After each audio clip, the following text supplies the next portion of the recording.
Përfundon mbledhja e grupit parlamentar të Partisë Socialiste për të përcaktuar agjendën e javës përpara se kryeministri Rama të niset për në Bruksel.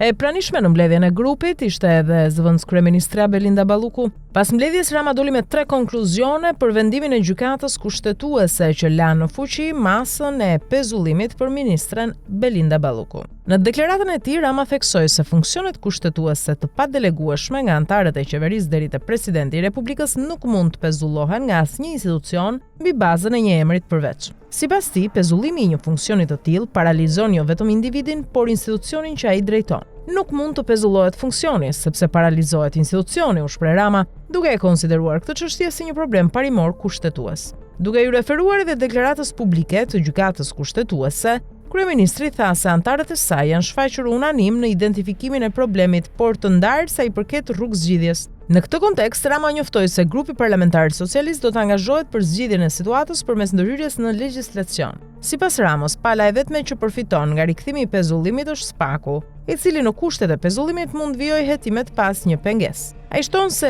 deri në adresimin ligjor të çështjes nuk ekziston asnjë urgjencë për të trajtuar kërkesën që SPAK-u paraqiti pas rënies së masës së pezullimit. Funksionet e delegueshme kushtetuese nga i anëtarit të qeverisë deri tek presidenti i Republikës dhe jo vetëm nuk mund pezullohen kurrësi nga askush, duke u nisur nga një emër i përveçëm, sepse pezullimi paralizon funksionin pra institucionin që ai ose ajo drejton. Nisur edhe nga leximi i deklaratës publike të gjykatës kushtetuese, ku të gjithë anëtarët e trupës shfaqen unanim lidhur me problemin, po ndahen tek rrugëzgjidhja. Grupi parlamentar socialist do të angazhohet për zgjidhjen përmes ndërhyrjes në legjislacion. E vetmja palë përmbushur nga rikthimi i pezullimit është SPAK-u, që në kushtet e pezullimit mund vazhdoj krejt qetësisht hetimin përkatës. Ndërkohë që deri në adresimin ligjor të zgjidhjes nuk ka asnjë urgjencë për të trajtuar kërkesën që SPAK-u bëri pas rënies së masës së pezullimit, shkrua në Rama. Në një shtesë personale, Rama thekson se SPAK-u nuk cënohet, por mbështetet plotësisht. Liria dhe e drejta e çdo prokurori për tetuar çdo dhe çfarëdo nuk preken, por garantohen. Po ashtu, pavarësia e pushtetit legjislativ dhe ekzekutiv nuk preket, vetëm garantohet, përfundon kryeministri. Gjykata kushtetuese vendosi të premten lënien në fuqi të masës së gjykatës posaçme për pezullim nga detyra për zëvendës kryeministren dhe ministren e infrastrukturës dhe energjetikës Belinda Balluku.